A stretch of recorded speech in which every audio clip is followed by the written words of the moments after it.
Shalom, जय यीशु मसीह की।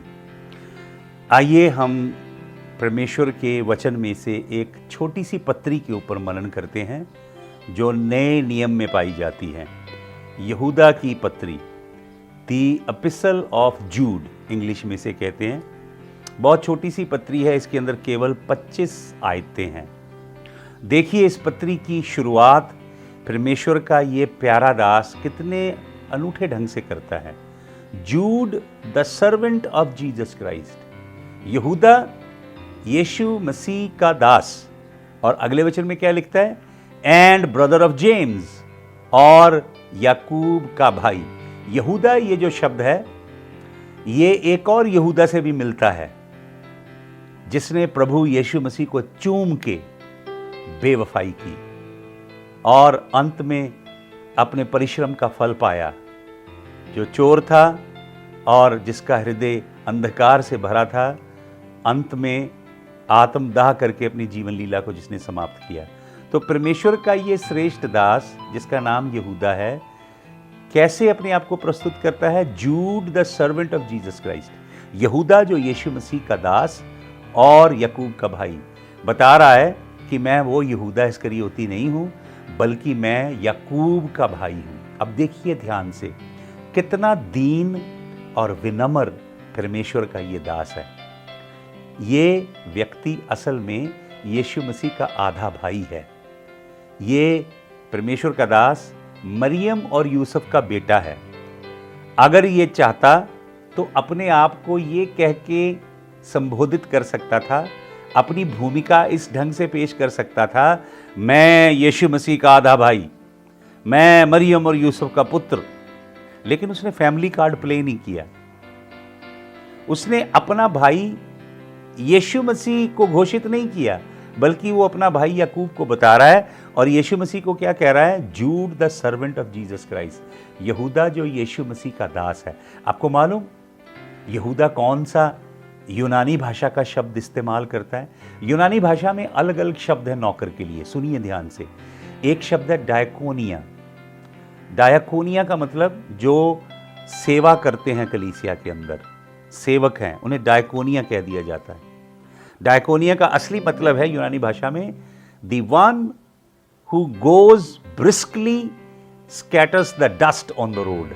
वो जो स्वामी की आज्ञा को पूरा करने के लिए तुरंत जाता है। वो लंबे शूज पहने होते हैं उसने, और धूल भरे रस्तों के ऊपर धूल उड़ाता जाता है। ये पिक्चर है, पिक्टोरियल वर्ड है ये यूनानी भाषा में, डायकोनिया।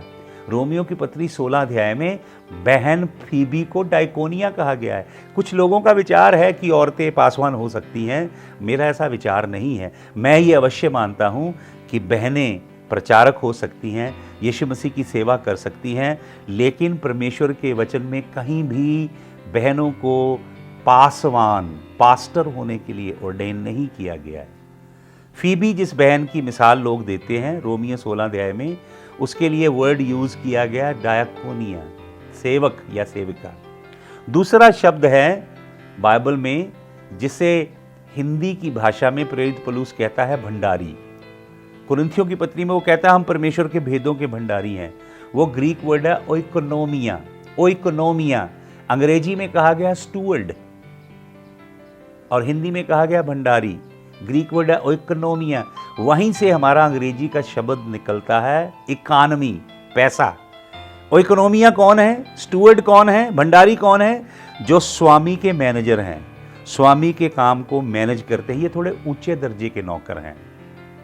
ओइकोनोमिया जो है ऊंचे स्टेटस वाले, बड़े दर्जे के नौकर हैं।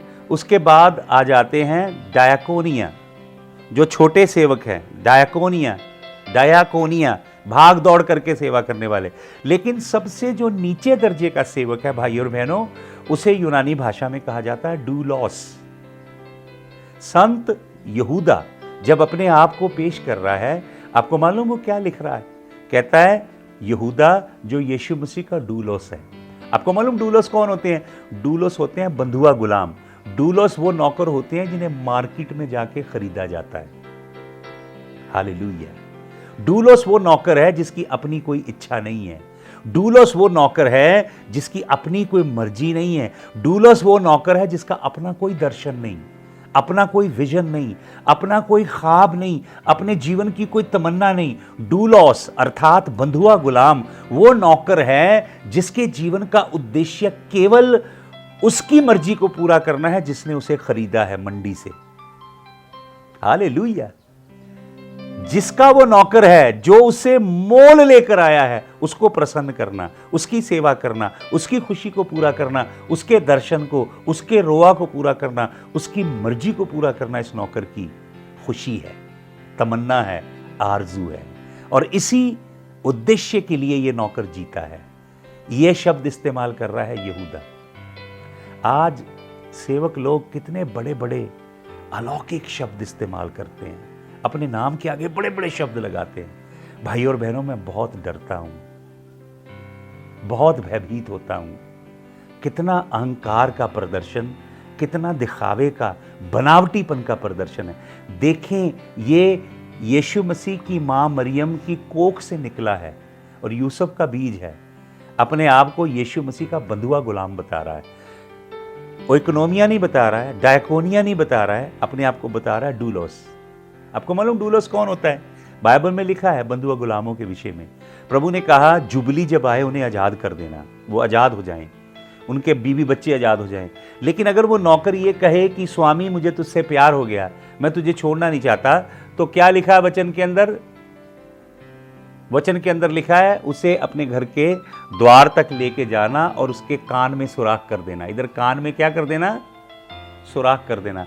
वो उसके कान में सुराख इस चीज का निशान है कि ये अपनी मर्जी से तेरा बंधुआ गुलाम है। हालेलुया। बाइबल, ये बाइबल के अंदर जो अगुआ है, लीडर है, वो बंधुआ गुलाम है। आपको मालूम, यीशु मसीह 22 अध्याय पढ़िएगा लूका रचित सुसमाचार। जब उसके जीवन के अंतिम रात आ गई, फसह का पर्व आया, यीशु मसीह अपने चेलों के संग फसह मनाना चाहता था। वो कहता, मुझे बड़ी आरजू थी, दिल की तमन्ना थी कि ये फसह मैं तुम्हारे संग मनाऊं। वो अपने 12 चेलों के संग, आपको मालूम यीशु मसीह ने अपने जीवन के आखिरी 72 घंटे 72 आवर्स केवल चेलों के संग बिताए। उसने सभाएं नहीं की, मीटिंग नहीं की, हीलिंग क्रूसेड नहीं किए, अपने चेलों के संग रहा, क्योंकि वो अपना आखिरी समय अपने चेलों के संग बिताना चाहता था। अंतिम रात जब वो भोज करने बैठा, यीशु मसीह ने, आपको मालूम क्या देखा? उसने देखा उसके चेले आपस में वाद विवाद कर रहे हैं। वचन में लिखा, चेलों के अंदर वाद विवाद उठा कि प्रभु के जाने के बाद कौन बड़ा होगा, किसे गद्दी मिलेगी हमारे गुरु की, कौन मठाधीश बनेगा, कौन महामंडलेश्वर बनेगा, कौन बड़ा स्वामी, बड़े डैडी, बड़े पापा जी बनेंगे। ये बहस चल रही थी उनके अंदर।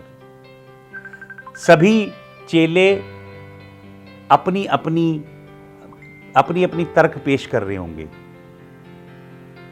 लेकिन बाइबल में क्या लिखा है?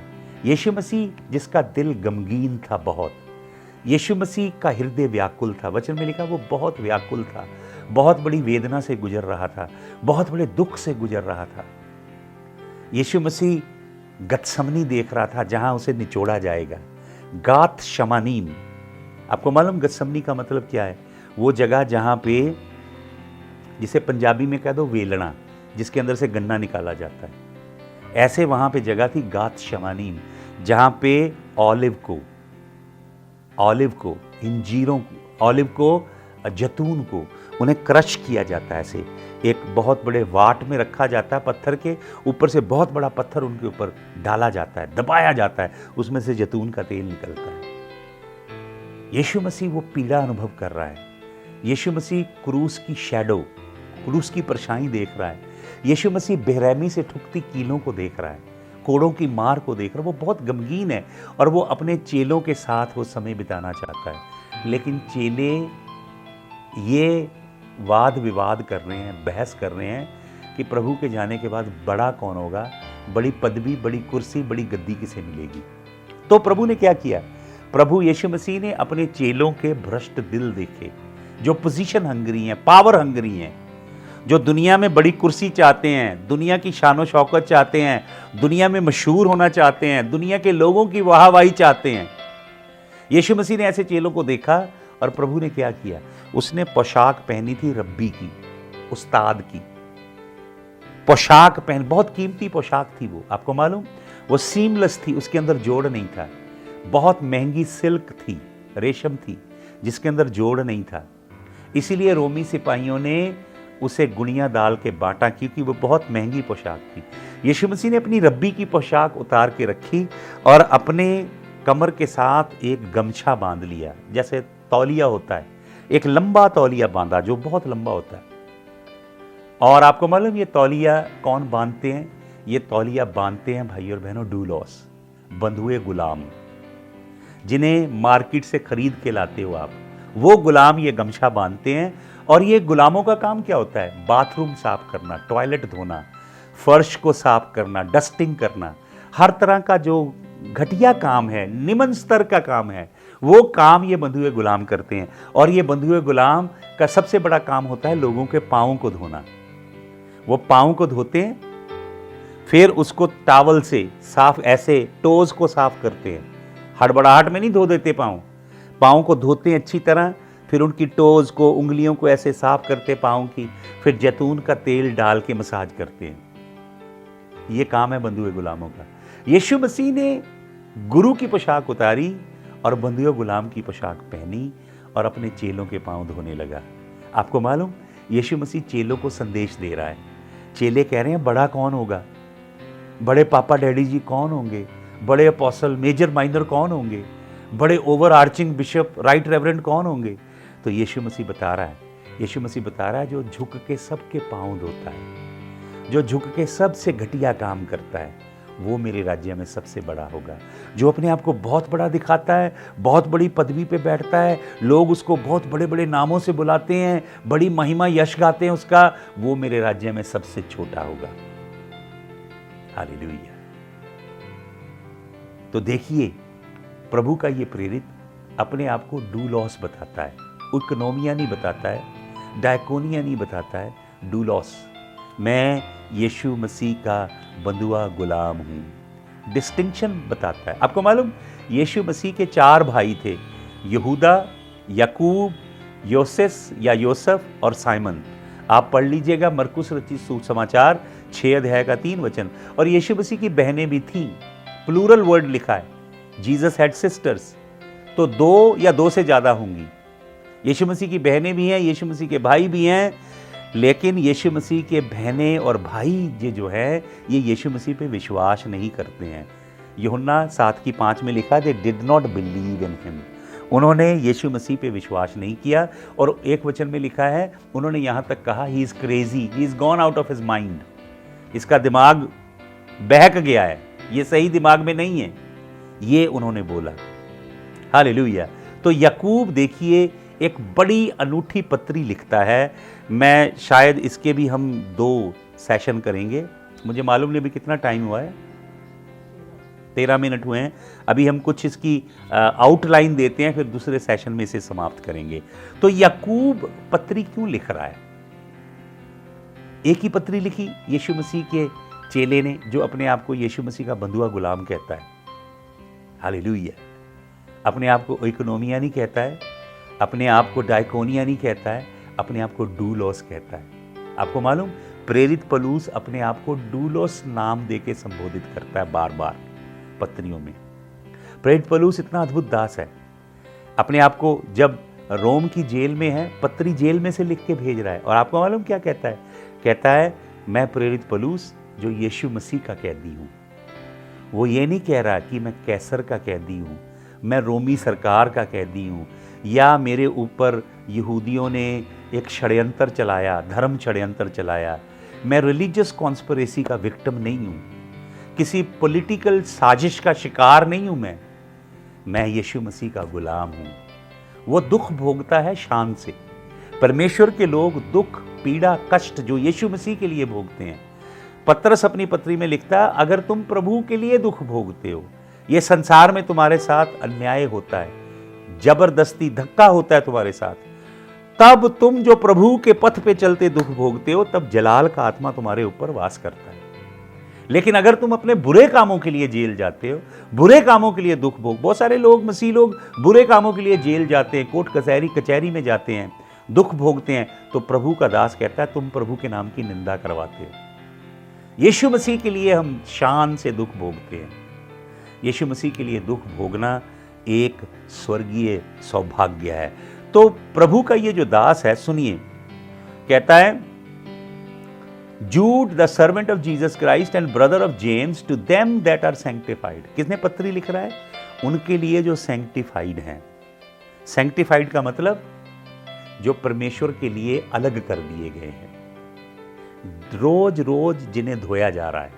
सैंक्टिफाइड का मतलब ये नहीं कि जो मुकम्मल तौर पे पवित्र कर दिए गए, जो रोज रोज पवित्र किए जा रहे हैं। वचन में लिखा है हम अंश अंश करके महिमा से महिमा की ओर जा रहे हैं, हम अंश अंश करके विश्वास से विश्वास की ओर जा रहे हैं, हम अंश अंश करके सामर्थ से सामर्थ की ओर जा रहे हैं। प्रतिदिन हम यीशु मसीह के अक्स में बदलते जा रहे हैं। अभी हम फाइनल प्रोडक्ट नहीं है। जो प्रभु हमें बनाना चाहता है, मुकम्मल तौर पे बना के पेश करना चाहता है, वो अभी हम नहीं बने, लेकिन हम उस निशाने की ओर दौड़ते जा रहे हैं। रोज रोज प्रभु हमें sanctification is a daily process. Daily the Lord sanctifies you with his word and by the ministry of the Holy Spirit he sets you apart. वो आपको अपने लिए अलग कर लेता है। ये है सैंक्टिफिकेशन। वो जो डेली सैंक्टिफाई किए जा रहे हैं बाय गॉड द फादर, पिता के द्वारा। आप प्रभु के लिए अलग किए जा रहे हो, शुद्ध किए जा रहे हो, पवित्र किए जा रहे हो। और दूसरा शब्द इस्तेमाल करता है एंड प्रिजर्व्ड। प्रिजर्व्ड, इसके ऊपर मैं दूसरे सेशन में मनन करूंगा।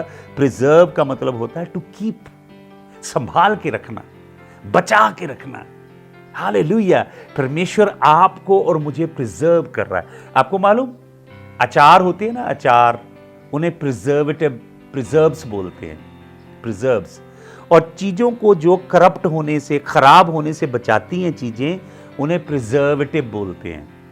आप बहुत सारी चीजें खाते हो ना, पैक्ड चीजें, उनके लिखा होता है प्रिजर्वेटिव, सेकंड क्लास का यूज किया गया। कौन सा प्रिजर्वेटिव है?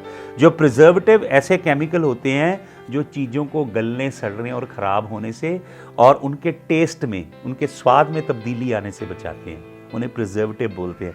परमेश्वर आपको और मुझे प्रिजर्व करता है, संभालता है। और संभालता ही नहीं है, प्रतिदिन परमेश्वर आपको और मुझे संभाल के रखता है। याकूब अपनी पत्री में ये अद्भुत बातें लिखता है। दूसरे वचन में कहता है, mercy unto you, peace and love be multiplied. तुम्हें करुणा मिले, शांति मिले और प्रेम बहुतायत से मिले। और तीसरे वचन में कहता है, beloved when I gave all diligence to write unto you the common salvation. तो क्यों लिख रहा है ये पत्री? कहता है मैंने मुक्ति के विषय में, उद्धार के विषय में तुम्हें पत्री लिखनी चाहिए। लेकिन क्या हुआ? कुछ हुआ। सुने आगे क्या लिखा। It was needful for me to write unto you and exhort you that you should earnestly contend for faith that was once delivered unto saints. कहता है मैंने तो तुम्हें उद्धार और मोक्ष की बातें, परमेश्वर के वचन की खूबसूरत बातें लिखने के लिए पत्री लिखनी चाहिए, लेकिन मैंने ये ज़रूरत समझी कि तुम्हें एक गहरा कलाम दिया जाए। क्यों? ताकि तुम अपने विश्वास की रक्षा करो। जो विश्वास हमें मिला है स्वर्ग से, परमेश्वर ने राई के दाने की तरह विश्वास हमारे हृदय में डाला है। और ये विश्वास परमेश्वर के कलाम के ऊपर मनन करने, सीखने और परमेश्वर के कलाम के ऊपर चलने से ये विश्वास हमारे अंदर गहरा होता जाता है।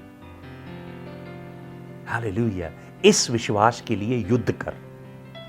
कैसे इस विश्वास के लिए युद्ध करना है? क्यों इस विश्वास के लिए युद्ध करना है? क्या जरूरत है इस विश्वास की रक्षा की, युद्ध करने की? ये याकूब अपनी पत्री में बताता है। कहता है I needful for me to write unto you and exhort you that you should earnestly contend for faith. जो संतों को विश्वास दिया गया स्वर्ग से, उस विश्वास की रक्षा के लिए युद्ध करें। इसलिए मैं ये पत्री लिख रहा हूं। इस पत्री के अगले खंड में हम चलेंगे। अभी एक छोटा सा ब्रेक लेंगे। खुदावंद यीशु मसीह आप सबको बहुत बरकत दे। सबको जय मसीह की। Hallelujah. The Lord bless you all. जय मसीह की।